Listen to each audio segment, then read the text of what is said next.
Good day and welcome. You're watching Maarten NEWSDESK, where we bring you the latest and most important stories around the island and beyond. With your anchor crew, Alston Lawrence, Glenda York, Tiziana Hart, and Mizzy with the Sunshine Report. This broadcast is brought to you by TV15 and proudly produced by Great Bay Media Studios in Philipsburg, St. Maarten. And now, let's jump straight into today's top headlines.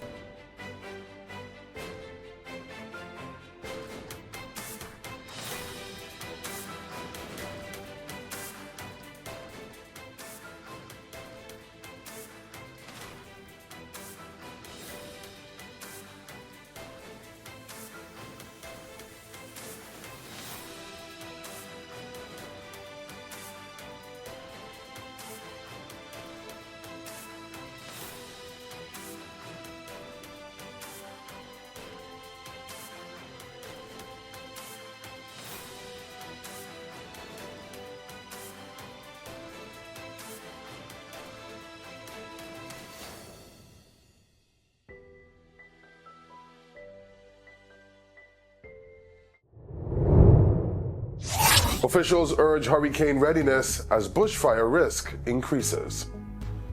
The Office of Disaster Management is urging businesses, especially those in the tourism and hospitality sector, to review their hurricane preparedness plans as the 2026 Atlantic hurricane season continues.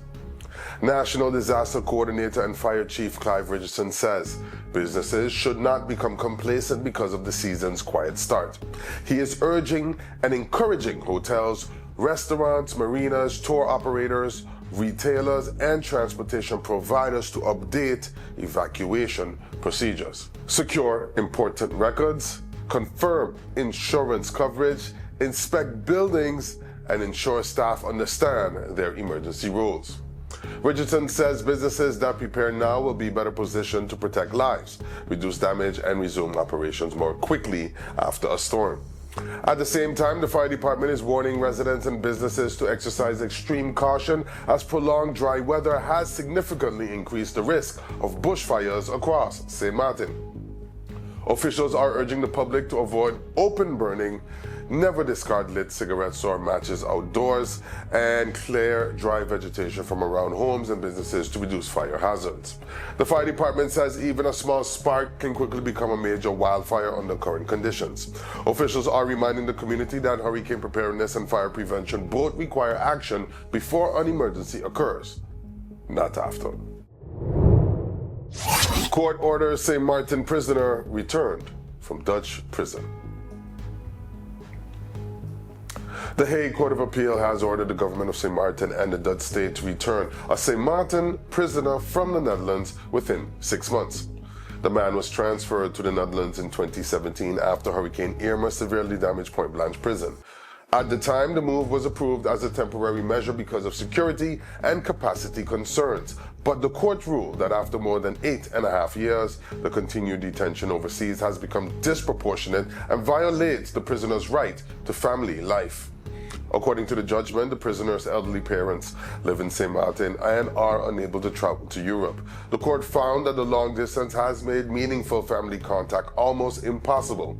The court did not order an immediate transfer, citing ongoing prison capacity and security concerns at Point Blanche.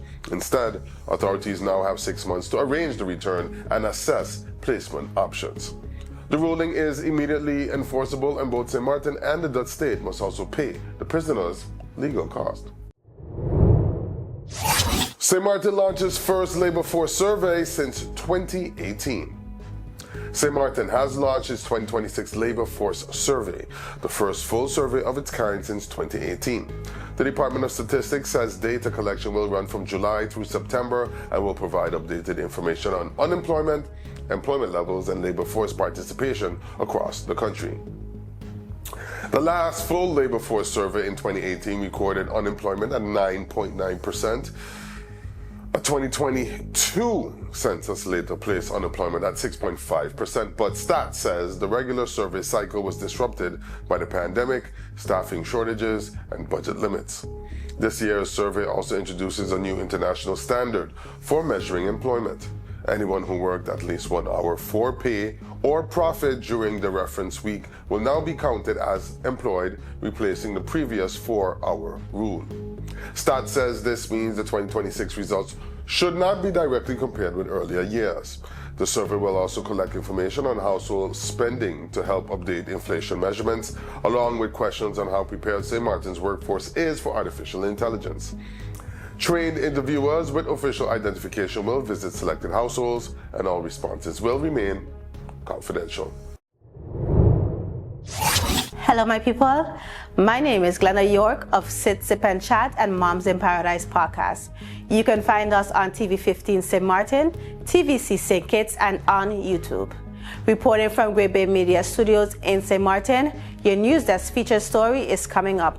But first, here is Mizzy with the Sunshine Report. Hey there, it's Mizzy with the Sunshine Report, straight out of Sunshine City, St. Martin, bringing you the warmth and the sunshine you need to kickstart your day. So let's dive in today's forecast and see how the skies are treating us.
You could talk to your family, talk to your friends. Affordability and convenience, community connection, that makes sense. Reliability with experience, hey. For every life, every adventure, number one provider, they got ya. We tell them your data is always on. You can opt out whenever you want. Tell them we always on. For every moment when you want more. Tell them we always on. Stay connected when you want the road. Control my data, yeah, yeah, yeah. Always connected every time, everywhere. Money low, but I never fair. I know, tell them is there. Connectivity, that's what I like. Flexibility, that's what I like. Reliability, that's what I like. Tell them, sign me up for life. Tell them we always on. For every moment when you want more. Come tell them we always on. Stay connected when you want to go. Come tell them we always on. For every moment when you want more. Tell them we always on. Stay connected when you want the road.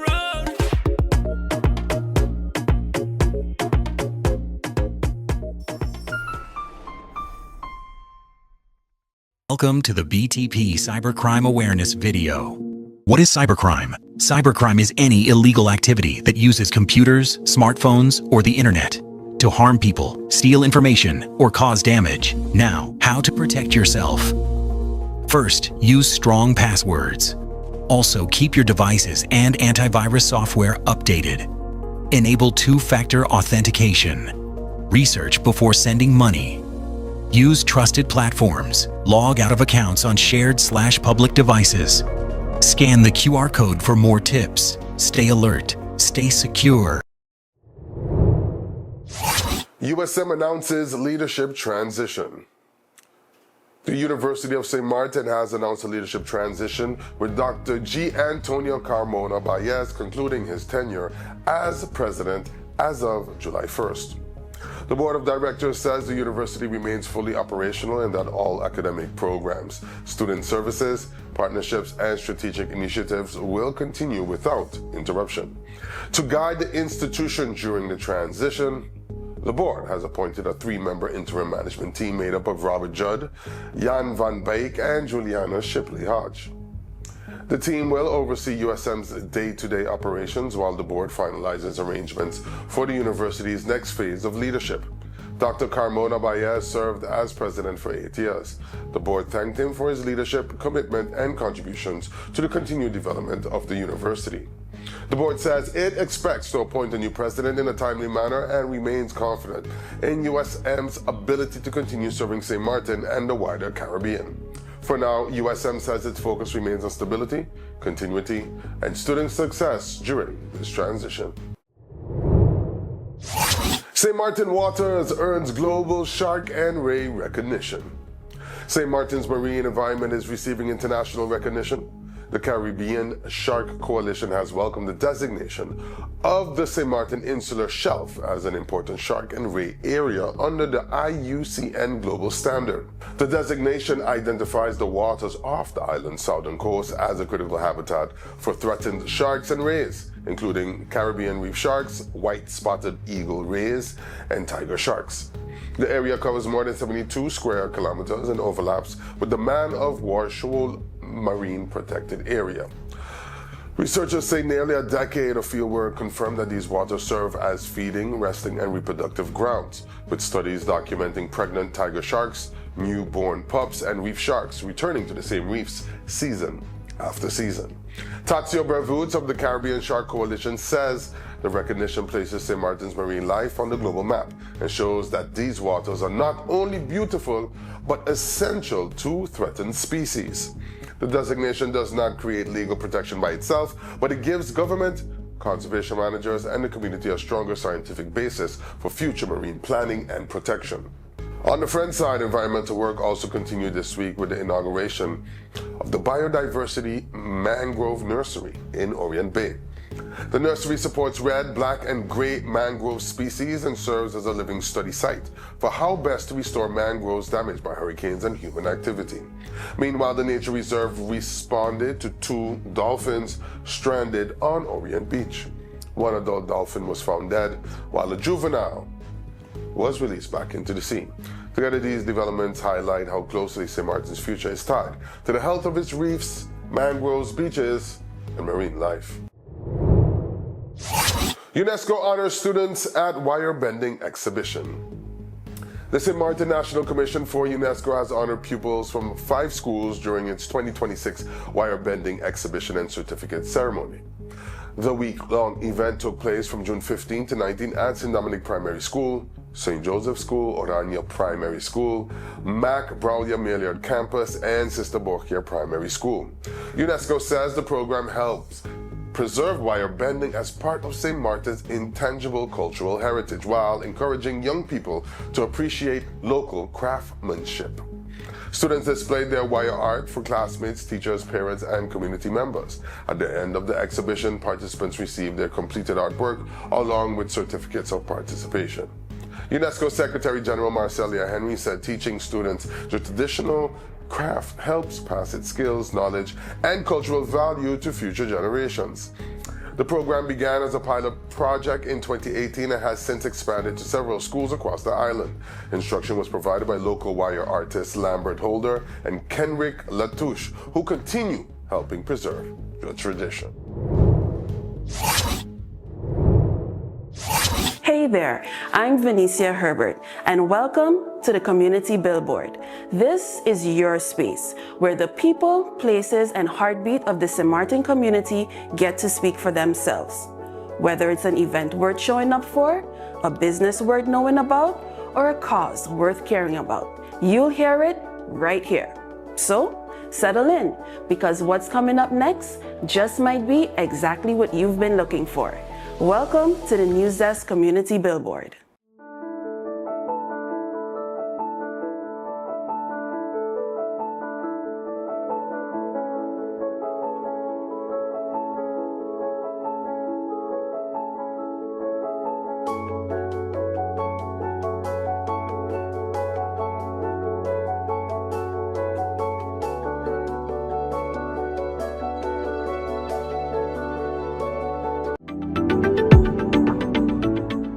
Every summer, young people across St. Maarten are ready to learn, grow, and contribute to the workforce.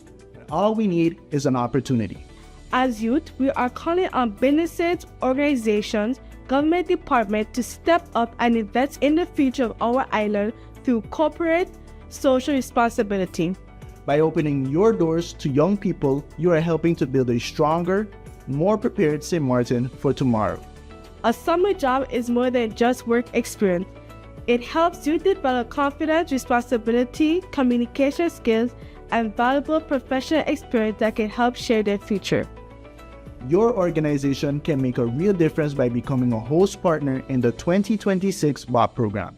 For more information, contact Department of Youth XSM on Facebook, email deptofyouth@stmartengov.org. We are counting on you. Register today.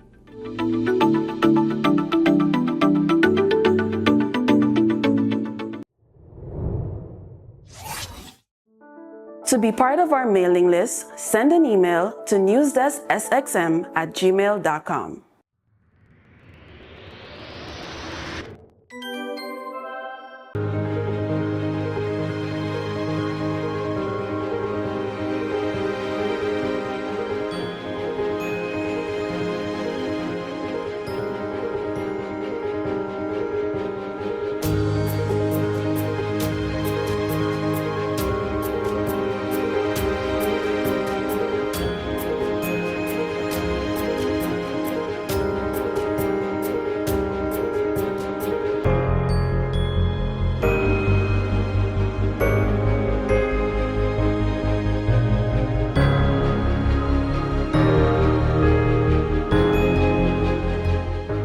Let's put everything on the table. People always give their opinion, and you can either take it or crunch it. Let them judge. We give in to the most irresistible flavor. We devour every nugget that falls in our hands, especially when it's our crunchy fried chicken. And let the crumbs fly if needed. Let them keep judging. We'll keep indulging. KFC, it's finger-licking good.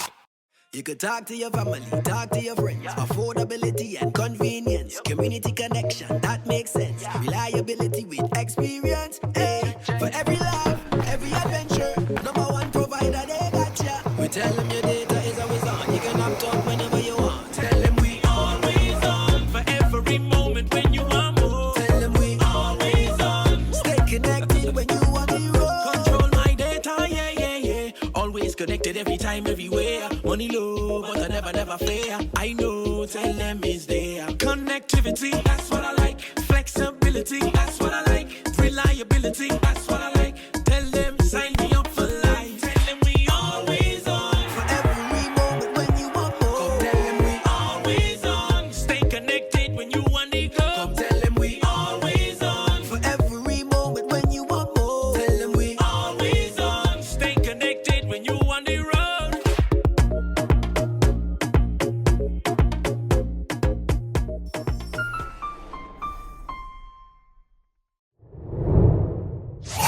Before we wrap up, we take a moment each day to check in with our neighbors across the region.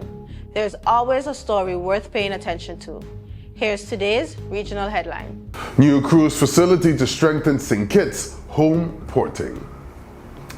In our regional report, St. Kitts is moving ahead with plans to expand its role in regional cruise tourism. Prime Minister Honorable Dr. Terence Drew says the official groundbreaking of a new cruise facility at Port Zante marks another step in the government's vision of building a sustainable island state. The project is expected to strengthen St. Kitts' ability to support cruise homeporting, create new opportunities for tourism, transportation, local businesses, and the wider economy. For the Caribbean, the development shows how islands are working to capture more value from the cruise industry, not just as stops along the route, but as starting points for the journey. Here's more from the groundbreaking ceremony in St. Kitts, brought to you by TVC. The official groundbreaking of the new cruise facility at Port Zante marks another major step in the government's vision of building a sustainable island state, according to Prime Minister Dr. Terence Drew. Addressing the ceremony earlier this week, Prime Minister Drew described the project as more than just the construction of a new cruise terminal. He said it represents the government's commitment to building a resilient nation that can withstand global challenges while creating opportunities for long-term economic growth. This is really part and parcel of building out a sustainable island state. What does that mean? It means creating a country that is so resilient that whatever may come our way, we are so diversified that we will continue to not only survive, but we can thrive. That each sector can further diversify within itself to ensure that that resilience is developed and our sustainable island state is realized. And so I want to take this opportunity once again to really congratulate the minister and her ministry and all who are here in realizing that this is possible. And we'll continue to say in St. Kitts and Nevis, we are small, but we are Talawa because our size does not define our capacity. Thank you very much. Minister of Tourism, Marsha Henderson, also underscored the importance of the milestone, describing the project as the result of strong collaboration between government agencies, tourism stakeholders, and industry partners working toward a shared vision for the country's future. She said this project repositions Port Zante in the regional cruise tourism sector. A central pillar of our tourism strategy is resilience. By diversifying and expanding our cruise offerings, we are creating new opportunities for increased visitor spending, additional overnight stays, stronger airlift connectivity, and broader economic participation. This project is therefore far more than an investment in infrastructure. It is an investment in our people, in our businesses, and the long-term prosperity of our nation. Meanwhile, Chief Executive Officer of the St. Christopher Air and Seaports Authority, SCASPA, Adiola Moore, said the state-of-the-art terminal will significantly enhance the visitor experience by improving the efficiency of passenger arrivals and processing while strengthening the country's capacity to accommodate growing cruise traffic. The development of this new cruise terminal demonstrates SCASPA's commitment to investing in facilities that are modern, efficient, resilient, and future-ready. Once completed, this terminal will significantly enhance the guest arrival and departure experience through improved passenger processing, state-of-the-art security, and baggage screening systems and modern immigration technologies that are comparable to that at the RLB International Airport. The groundbreaking ceremony brought together government officials, tourism stakeholders, industry partners, and members of the media to celebrate the launch of what is expected to be a transformative development. Once completed, the new facility will position St. Kitts as a premier cruise destination in the Caribbean, with a long-term goal of offering full home port services. I'm Andre Huey reporting for Television Caribbean, Channel 40 News.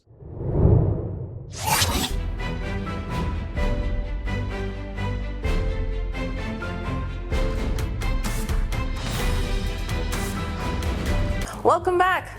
Each day we take a moment to go beyond the headlines and look deeper into the issues, people, and conversations shaping life here on St. Maarten.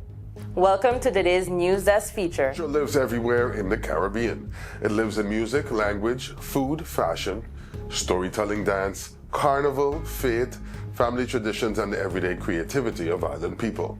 But a new research project is asking a bigger question. Can the Caribbean better understand, protect, support, and invest in its own culture as a serious part of national and regional development? That conversation took center stage in The Hague as the Where Culture Lives research project concluded with a symposium bringing together policymakers, researchers, artists, cultural organizations, educators, and stakeholders from across the kingdom. The project was commissioned by the Dutch Ministry of Education, Culture and Science and carried out by Lemonade and partners, including Jorien Uvaita, Ludmila Duncan, Gregory Richardson, and Elton Villarreal. It is being described as the first baseline study examining cultural practices across Aruba, Bonaire, Curaçao, Saba, St. Eustatius, and St. Maarten. More than 580 people completed surveys, 131 key informants shared their perspectives, over 100 participants took part in validation sessions, and 32 artists submitted creative work. That matters because culture is often discussed emotionally but not always measured seriously. This research attempts to show how culture is practiced, passed down, funded, experienced and sustained across the islands. And the findings show that every island has its own cultural strengths. According to researcher Ludmila Duncan, some communities rely heavily on volunteer networks and cultural associations, while others are driven more by creative entrepreneurship, tourism, and income generation. For St. Maarten, that is especially relevant. The island's culture is shaped by movement, migration, multilingualism, carnival, music, food, family networks, and the influence of both sides of the island, the entire 27. But cultural workers often face the same challenge. There is talent, there is creativity, and there is public interest, but not always enough structure, funding, data, or long-term support. The research argues that culture should not be treated only as entertainment or ceremony. It can also be part of education, youth development, tourism, entrepreneurship, heritage preservation, and economic resilience. That is where the idea of the orange economy comes in. The orange economy refers to the value created through culture, creativity, design, music, film, art, performance, heritage, and intellectual property. For small islands, it may offer an opportunity to create income and jobs without depending only on construction, tourism, or imported goods. But their report also warns that culture must not be reduced to a product for visitors. Community ownership, authenticity, and the voices of local artists must remain at the center.